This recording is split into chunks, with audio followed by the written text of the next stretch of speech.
I put together this strategic guide with a mind map to explain everything in a systematic way. If you look at the right, you can see there is a legend. So the name of the art or skill is going to be Horde Strategy. The characters are white and black. The objective is how do you win the game? That's this white box. Winning scenario is these yellow boxes. That's just a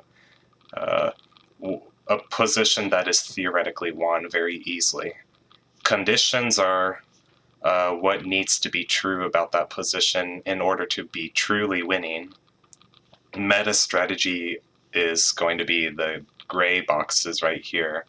These are your main goal that you are trying to reach so that you can transform your position into a winning scenario.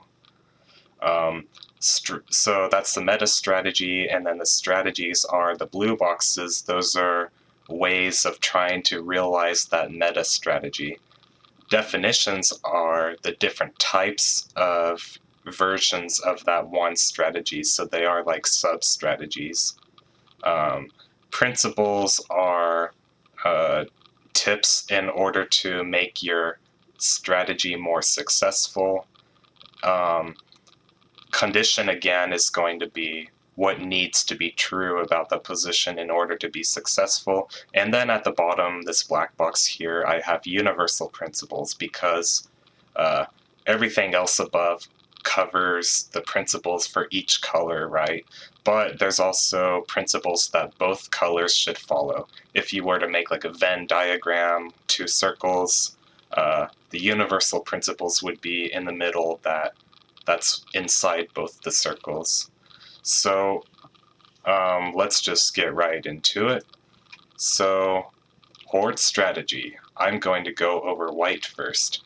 The objective is basic. You just want to checkmate the king. So the strategy is going to be to take the king. It's not letting me uncover it for some reason. There we go. Okay, take the king. That's the objective. That's how you win. Checkmate or take. There are two winning scenarios that should always allow you to checkmate by force. The first one is to promote a pawn. Just make a queen.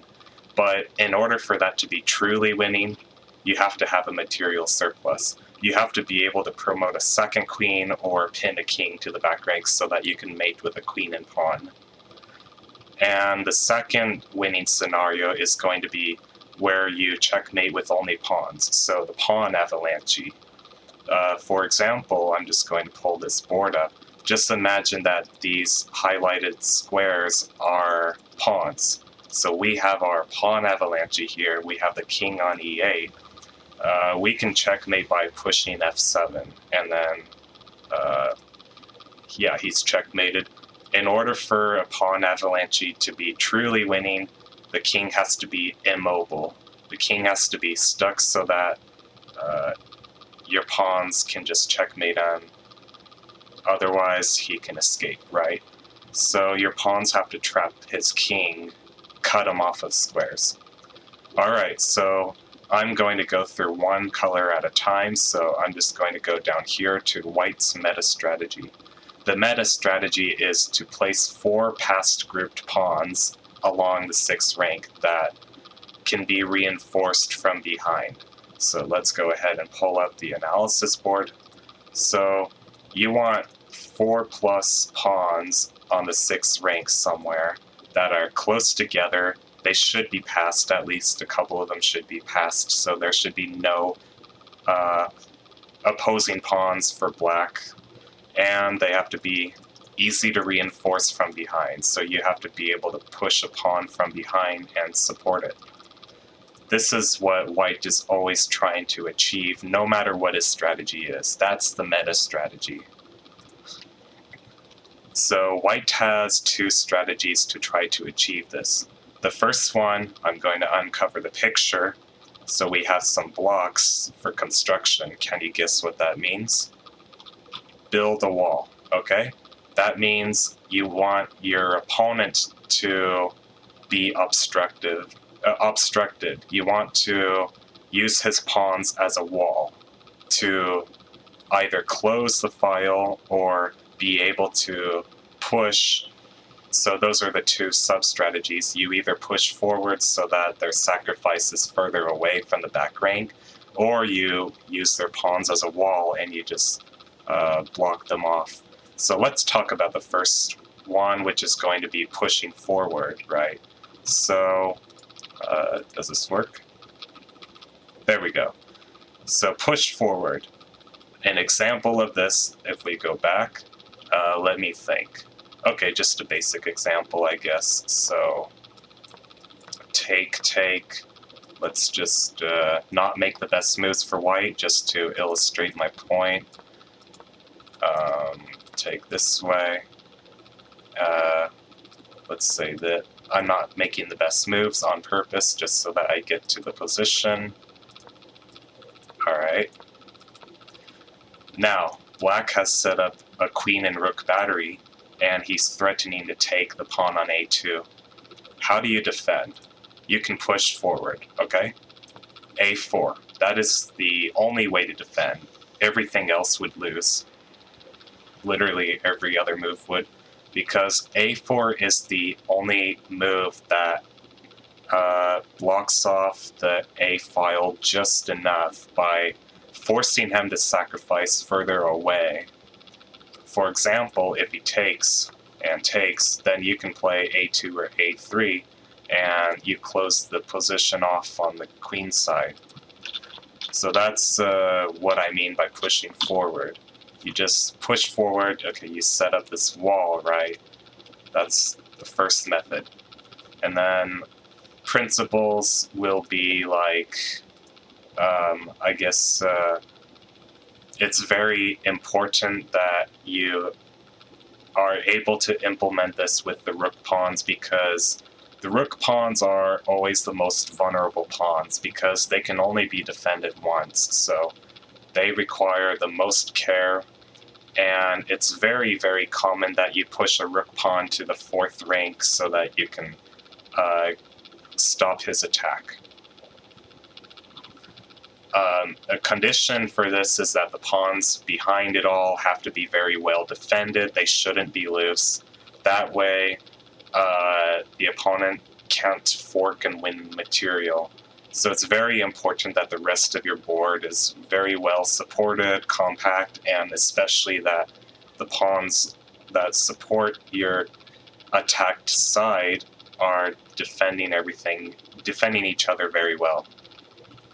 Alright, the second sub-strategy for building a wall, again, is to close a position, close the sector. I will pull up another basic example, so something like, okay, how about a5 and then b6, so black threatens to play a6 and forcefully open up the queen side, so white should play a6 and then take, e5 for example, e4, a5 to try to rip open the a file. Here white should consider b5 to close the position, and a4 would threaten to open it once again, so white should consider b4 to close the position. So white made a wall out of this black pawn, and now the queen side is closed, and he can focus on the rest of the board, basically. Alright, so those are the two sub-strategies for building a wall. And then for closing the position, one basic tip is going to be to sacrifice if necessary. Don't worry too much about material. You have to be very careful, but if you have no choice, it's okay to sacrifice 3 pawns even, just to close a file in entirety, okay? If you study Mindhunter's games, he does this very often. It's one of the things that I got a lot out of studying his games, is seeing how he just sacrifices in a very calculative manner just to close a file. But in order for that to actually work, again, your pawns have to be well defended. Alright, let's move on to white's second strategy. This one is going to be uncovered, and we have a fire symbol. Can you guess what it is? It's to build a fire, to start a fire. What does that mean? We got two definitions. Let's uncover the first one. Counterattack or attack, okay? That means you are attacking black, you're trying to forcefully create a winning scenario, you're trying to fulfill your meta strategy, just in the most direct way possible. General principle for counterattack is play on the opponent's weakest side. That's true whether you are attacking without being attacked or if you are attacking while being attacked, which would mean counterattack. You want to play on the side where the opponent's pieces, where there are less pieces or less coordination for the opponent, basically. So something like e5, d6, something like just taking twice, right? I would argue that black's weaker side is probably the queen side because it's harder to organize a way to rip open the file, whereas on the king side, it's very easy for black to organize a bishop-queen battery and try to rip open everything after he takes on g5. Okay, so a5 would be the best move here, playing on the side where the opponent is weaker, trying to just improve your position, potentially attacking. By the way, this line is a very solid sideline for white that I like to play sometimes, but the drawback is that with only 3 pawns on the e file, it's very easy for the center to get thinned out, because eventually things will trade off. You will only have 2 pawns, and it's hard to not overextend, but it's a solid sideline for some games. So you want to play on the opponent's weakest side, which means if you're being counterattacked, you want to play on the opposite side of black's attack, because the opposite side is where black's attacking pieces cannot reach you, okay? So if you're being attacked on the king side, you want to attack on the queen side. If you look at my first my Horde catalog playlist with Morales, that's a very good example of this. I get attacked on the king side, my center is pretty compact, and then I counterattack on the queen side. Very important. Alright, the second definition of starting a fire that explains what it means to start a fire is to improve your position. Just simply improve it. What does that mean?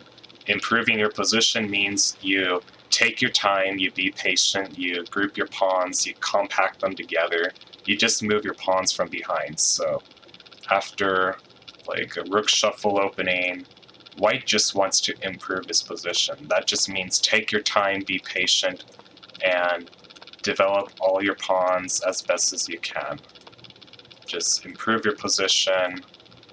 Yeah, just keep everything compact and advance pawns together without making a committal decision, you know.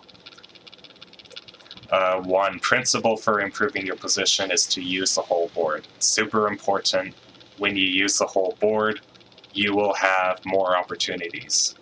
Also, your opponent can get overloaded in the defense, so you should claim as much space as you safely can when you improve your position, as long as it's not committal or overextending. Yeah, so in order for this to actually work, you have to not overextend, okay? So don't overextend. And now I am going to move on to strategies for black. So let's go back to the analysis board and flip the board. Alright, so we covered all the strategies for white and the principles. Now black. What is the objective? The objective is to take white's pawns. It does not count as a win if white has pawns that cannot move. That would be a draw, a stalemate. So you have to take all pawns. There are 2 winning scenarios that should lead to a position where you are able to take all pawns on time. First is to infiltrate behind. If you have some pieces like a queen or a rook on the back rank, and you can take all the pawns from behind, then you should be winning. Under one condition. One condition is white has no counterplay. If white has counterplay, then it's a very sharp, double-edged position, and it's impossible to evaluate the objective evaluation. The second winning scenario is if you can put white in Zugzwang by waiting. Just sit around, don't make any committal moves. You just sit, and white is forced to give up material. Again, white should have no counterplay, because if white gives up material but he has compensation of like a big initiative, then it can be risky.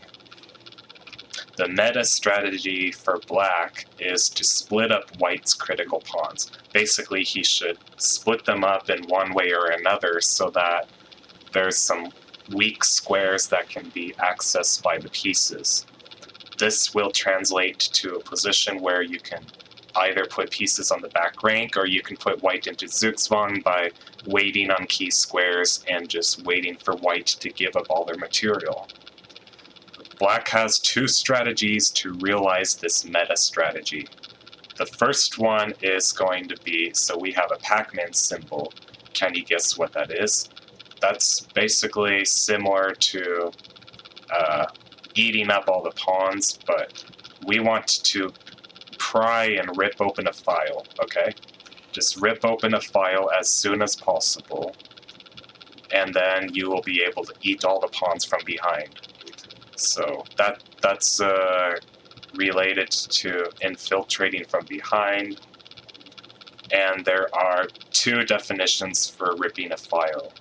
The first one is going to be sacrificing one or two minors. So minor pieces, knights, bishops. This is necessary if you want to rip open a file without taking free material. However, it's not enough. But as per sacrificing minor pieces, you should take 2 pawns per piece. And they should all be in the same place. You can't sacrifice on different sides of the board. Okay, so if we pull up the board, just a basic example,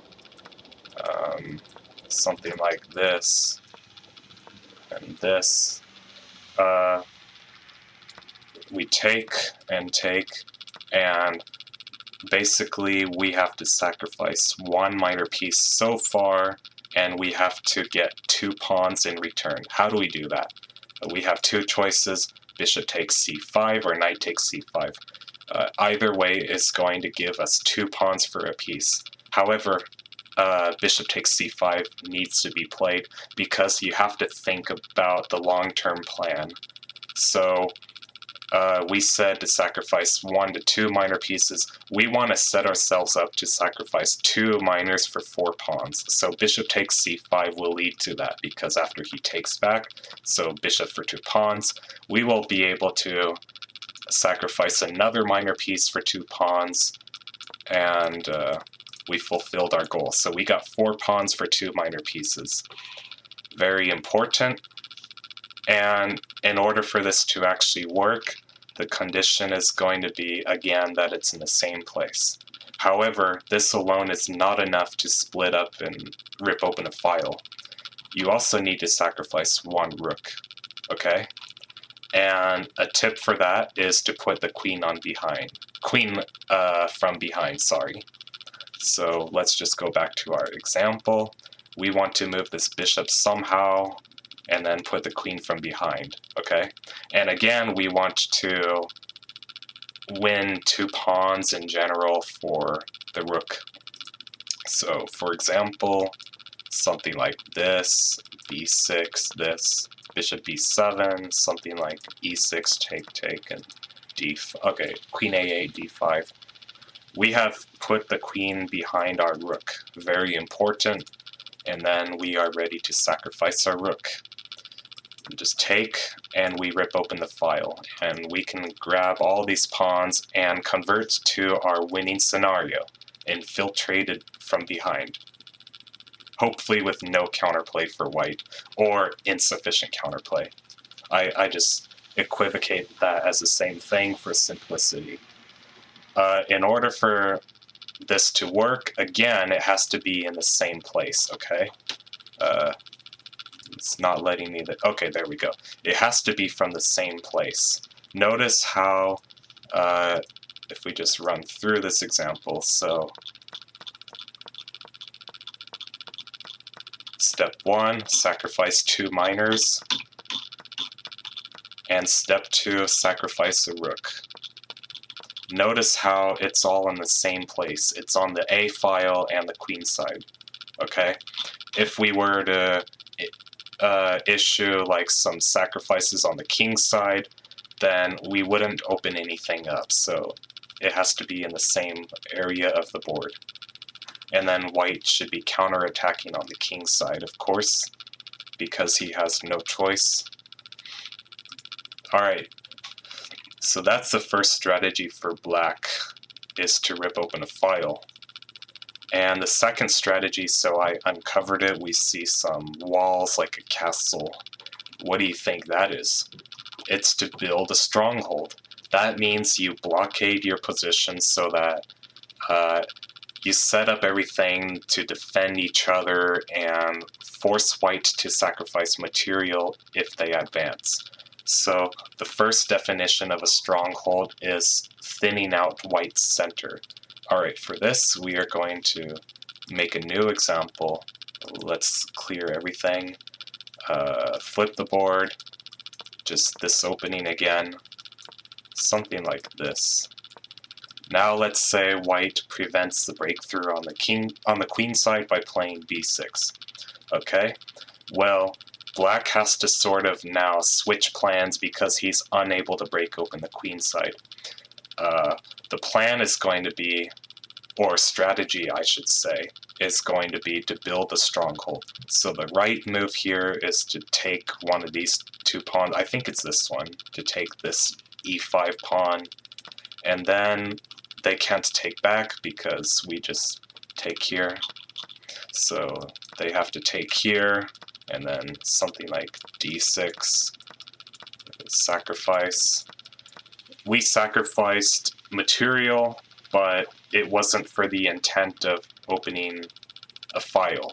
The intent was to thin out white's center to 2 pawns, okay? So after d4, queen c7, black will play various moves to sort of wait for white to push all their central pawns, but create some weaknesses because just not enough space, or not enough revenue in the center. That's the word I'm looking for. So black will kind of sit around a little bit, issue some other piece sacrifices, some positional sacrifices to further thin out white's position. So the principle is to look for positional sacrifices. Just sacrifice a piece for 2 pawns. Even 1 pawn is okay if your point is a positional sacrifice to thin out the center or whatever sector of the board. In order for this to actually work, you have to be able to liquidate white's pawns. Primarily the threatening pawns that create some sort of counterattack. Because if white can set up a strong attack, then that trumps out everything else. That will basically allow him to get away with having some other deficiencies because he will have compensation. The second strategy or definition of a stronghold is where white is forced to sacrifice material, okay? So the principle for this is going to be to stall and shuffle. So for example, rook shuffle openings, so something like this. I love the rook shuffle. It's just a fascinating opening. It's what got me into Horde in the first place. It's like where, it's why I picked Horde. It's because I just found it really interesting and I wanted to learn everything about it. like who was better and why. Alright, so let's just get to the line, one of the main lines.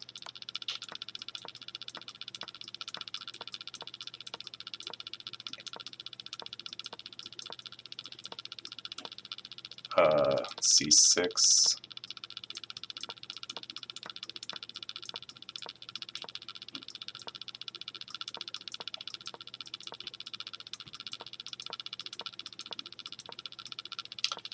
Alright, and we get this position.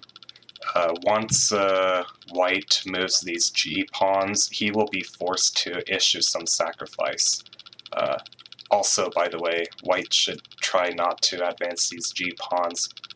Anyway, white will have to eventually push one of these 3 pawns, such as b6, and be forced to sacrifice material.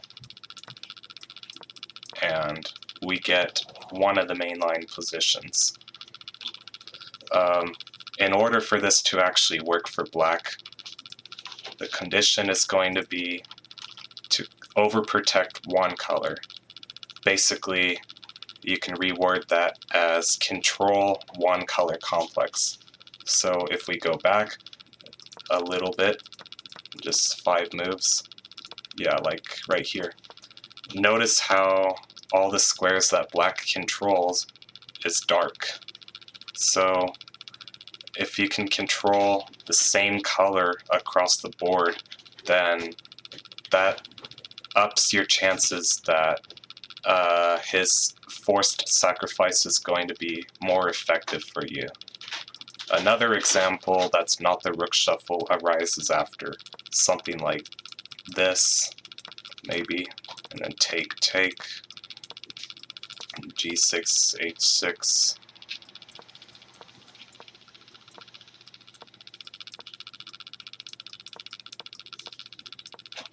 Something like this. In this example, we control light color complexes, so this stronghold is also successful. We force the sacrifice, and because of our control of one color complex and the ability to shuffle our king back and forth, this should be effective. This opening tabea has been tried for both sides at the highest level, and black in practice should be better. Alright, so this summarizes all the strategies and ways of implementing that strategy for both colors. Now, let's talk about universal principles. Universally derived principles. First one, set strategic priorities wisely. So each side has 2 strategies. So let's say you're black, right? You want to set your priority correctly, whether you are ripping open a file or building a stronghold. Let's say you're trying to rip open a file. You want to think about the correct order of how you should sacrifice. What's the first priority? In practice, you will always want to focus first on sacrificing 2 minors before you sacrifice a rook. There are examples where the opposite is true. That's usually based on the looseness of white structure. But in general, the correct strategic priority is to sacrifice the minors before you sacrifice the rook. Second universally derived principle is going to prioritize square control over material. Okay? Let's go back to our board and flip the board, something like this. So white has this d6 pyramid and he's much better. Let's say black plays, something like 97. Do you want to take it right away? You don't have to. I would personally prefer to improve my position first. I am more interested in keeping my d6 pawn here, more interested in that than I am in taking free material, because this d6 pawn will never go away. It is absolutely eternal. He has absolutely no way to get rid of it, like ever, ever, ever. So yeah, just I prefer to keep this pawn here so that I can control some squares and block off this d7 square. Obstruct his pawn, right? Alright, so that's the second universally derived principle that both colors can apply. The third is you can choose your opponent's structure by trading. So after e5, d6, and e4, let's flip the board. Black can choose the structure by initiating a trade and then playing h5, and now he can prod at the king side and sometimes prod a little bit at the center. Whereas if black plays h5 right away, then maybe white has this extra option of taking twice, like this, and then a5. So the side who initiates the trade is always the side who chooses the pawn structure. That doesn't mean it's always good to trade, because maybe the pawn structure that you choose will benefit your opponent, but you should always consider trades, no matter your color, because it forces one structure to occur, which makes it easier to assess the situation when you trade. Initiating trades, it's a very important defensive idea. Usually when the opponent is counterattacking, you kind of want to trade off their pawns so that they are restricted to one plan, and then you can work around that plan and liquidate the situation. So the fourth is going to be to free up your center. That's true for both sides. Black doesn't want white to cramp his center, and white doesn't want black to open up the center and be able to move his pieces in the right spots.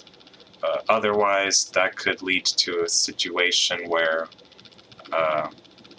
black has like a very flexible plan, can kind of add pressure on both sides of the board. The fifth one is going to be, it's not letting me undo it, but let me check the actual mind map. Okay, so the fifth is going to be execute in the most economical way. That's self-explanatory. You're just trying to find the ultimately fastest way to realize your strategies, and that means you have to think very long term. Maybe one way is like faster for 5 tempi, but then later on in the game it hurts you in the end because it allows some extraneous idea. You have to think about ultimate, right? You have to think about what's the best way to slow them in the long term. So economics. Basically, sometimes it's better to make a decision that speeds up your opponent's plan by 3 tempi in the beginning, but then towards the end it slows them down by like 15 tempi, and so ultimately it saves you more time than one that stops your opponent in the short term. Very, very important. That's mostly a matter of intuition, sometimes calculation, and understanding your opponent's concrete way to realize his or her plan. But yeah, just very important to think ultimately and in the long term.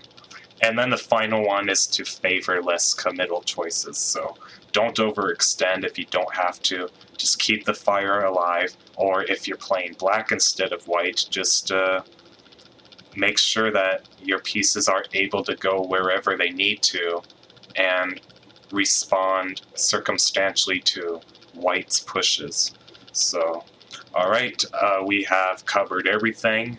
I hope this helps, and feel free to give any feedback, or if you have any questions, just write in the YouTube comments. I am obviously very passionate about Horde. That's why I make these videos. One last example I wanted to touch earlier and kind of forgot, so just all the way back to the beginning. So For white, it's very important to have a very solidified c5 or f5 pawns so that black is not able to put his knight on b6 or respectively g6. None of these strategies concretely, explicitly cover that. It's hard to say where that exactly fits. I guess it fits under improved position, just to put your pawns in the most solid area, and as a bonus, if it stops your opponent's plan, that's better. Basically, building off a solid wall, maybe you could say, just pushing forward a little bit. But when I was talking about pushing forward, that was more about the rook file pawns. Alright, I think that covers everything.